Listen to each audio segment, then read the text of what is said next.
बाबा महाकाल के मामले में आज गर्भगृह में एंट्री किसे मिलनी चाहिए, किसे नहीं मिलनी चाहिए, इस मामले को लेकर सुप्रीम कोर्ट में आज सुनवाई होने जा रही है। गर्भगृह में वीआईपी कल्चर को खत्म करने को लेकर ये याचिका लगाई गई है। वीआईपी कल्चर विवाद का पूरा मामला है। हाईकोर्ट के बाद मामला अब सुप्रीम कोर्ट पहुंच गया है। आम लोगों को भी एंट्री देने की मांग की गई है। ये तर्क दिया गया है कि अगर वीवीआईपीज और खास लोगों को एंट्री दी जा रही है तो व्हाई नॉट कॉमन पीपल, आम लोगों को क्यों नहीं एंट्री मिल सकती। इंदौर के वकील चर्चित ने इस मामले को लेकर याचिका लगाई है। गर्भगृह में वीआईपी एंट्री का विरोध किया गया है।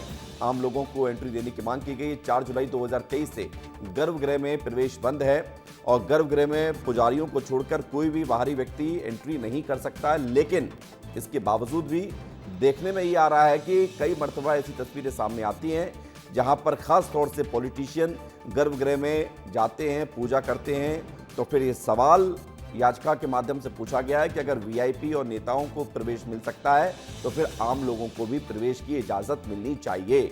और इसी को लेकर सुप्रीम कोर्ट में सुनवाई आज होने जा रही है। और सबसे खास बात यह है कि आज होने वाली सुनवाई में यह तय होगा कि या तो किसी को भी, हालांकि ये पहले से तय है कि किसी को भी एंट्री नहीं मिलनी चाहिए, तो फिर इस पर सख्ती से फैसला लागू होगा, या फिर हो सकता है कि आम लोगों को भी इसमें प्रवेश मिले गर्भगृह में, या फिर नोटिस भी जारी किए जा सकते हैं।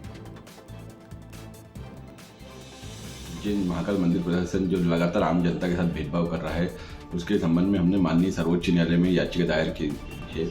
पूर्व में उक्त याचिका हमने इंदौर उच्च न्यायालय में लगाई थी, जिसमें उच्च न्यायालय द्वारा यह टिप्पणी की गई थी कि यह व्यक्तिगत मामला है और जो याचिकाकर्ता है वो स्वयं आहत है, और जो भी गर्भगृह के प्रवेश को लेकर कौन व्यक्ति अंदर जाएगा इसको उज्जैन कलेक्टर तय करेंगे। उस आदेश को चुनौती हमारे द्वारा माननीय सर्वोच्च न्यायालय में दी गई। और इस वक्त हमारे साथ जुड़ गए अमृत तिवारी। अमृत, आज तय होगा कि वीआईपी एंट्री मिले या नहीं मिले, या कॉमन लोगों को गर्भगृह में प्रवेश मिले ना मिले, आज तय हो जाएगा क्या सुप्रीम कोर्ट में? देखिए, अभी तो सुनवाई का चरण शुरू होने जा रहा है और जस्टिस सूर्यकांत और जस्टिस बागची की बेंच इस मामले की सुनवाई करेगी।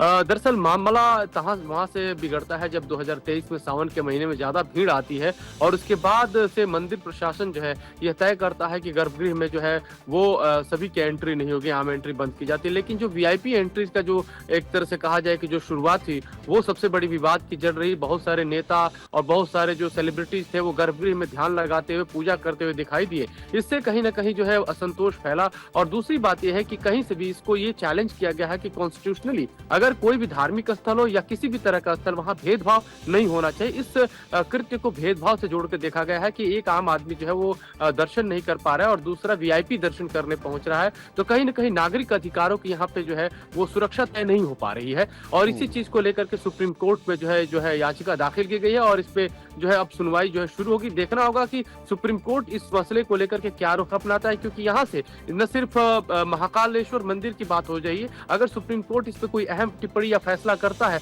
तो बहुत सारे ऐसे मंदिर हैं जहाँ पे वीआईपी एंट्री के नाम पे बहुत सारे बवाल चल रहे हैं और बहुत सारे विवाद भी चल रहे हैं। बिल्कुल, कल्चर सा हम लोग देख रहे हैं आजकल। इन दिनों एक कल्चर सा हो गया है कि जिसका रसूख है, जिसकी पहचान है, वो फोन घुमाता है और उसके बाद सीधे गर्भगृह में अपने इच्छानुसार और मन मुताबिक दर्शन करता है। जबकि आम लोग जो दूर दूर से पहुंच रहे हैं वो बेचारे लाइन में लगकर धक्के खाते हुए जैसे तैसे तकरीबन 50 मीटर की दूरी से दर्शन कर रहे हैं। तो ये चिंता वाली बात तो थी। अब देखने आया हुआ कि सुप्रीम कोर्ट क्या फैसला देता है। बहुत शुक्रिया, धन्यवाद आपका हमारे साथ जुड़ने के लिए, जानकारी के लिए।